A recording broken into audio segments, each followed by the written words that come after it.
Netaji Subhash open ইউনিভার্সিটির PG science arts commerce সমস্ত স্টুডেন্টদেরই কিন্তু অ্যাসাইনমেন্ট পরীক্ষা শুরু হয়ে গেছে। তো আজকে এই ভিডিওর মাধ্যমে পিজি আর্টসের অর্থাৎ এমএ পিজি বিজি 5 নম্বর পেপারে অ্যাসাইনমেন্টে অ্যান্সারপত্র নিয়ে চলে এসেছি। এই অ্যাসাইনমেন্টে অ্যান্সারপত্রগুলো আপনি খাতায় লিখে নিতে পারেন বা এগুলো স্ক্রিনশট করে নিতে পারেন। এগুলো একদম 100% সঠিক অ্যান্সার কিন্তু আপনাদেরকে দিয়ে দেওয়া হচ্ছে।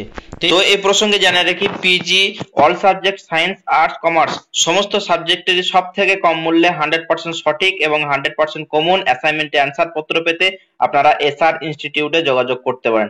এসআর ইনস্টিটিউট থেকে আপনি অ্যাসাইনমেন্টের অ্যান্সার পত্র পেয়ে যাবেন পিডিএফ, যেটা যেটা দেখতে পাচ্ছেন সেটা আমি পিডিএফ দেখাচ্ছি। এভাবে আপনাদেরকে পিডিএফ কিন্তু দিয়ে দেওয়া হবে। যেমন এখানে যে একটা কোশ্চেন দেখুন, কৌতুক হাসের মাত্রা প্রবন্ধের কথক কে? উত্তর হবে ভূতনাথ বাবু। এটা আপনাদের স্টাডি মেটেরিয়ালের পেজ নাম্বার 32 নম্বর পেজে আছে। এইভাবে কিন্তু আপনারা দেখে নিতে পারবেন, আপনারা খুব সহজেই কিন্তু অ্যান্সার গুলো মিলিয়েও নিতে পারেন। এই জন্যই কিন্তু আমাদের এখান থেকে অনেক স্টুডেন্টই কিন্তু অ্যাসাইনমেন্টের অ্যান্সার পত্র নিয়ে থাকে। তো আপনিও যদি অ্যাসাইনমেন্টের অ্যান্সার পত্র নিতে চান, আমাদের ইনস্টিটিউটে কন্ট্যাক্ট করে নেবেন।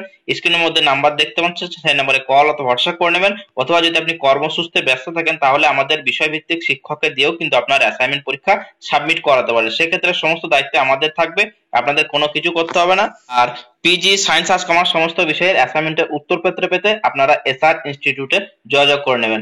অল সাবজেক্ট অ্যাসাইনমেন্টের অ্যান্সার পত্র এসআর ইনস্টিটিউট থেকে আপনি পেয়ে যাবেন। ধন্যবাদ।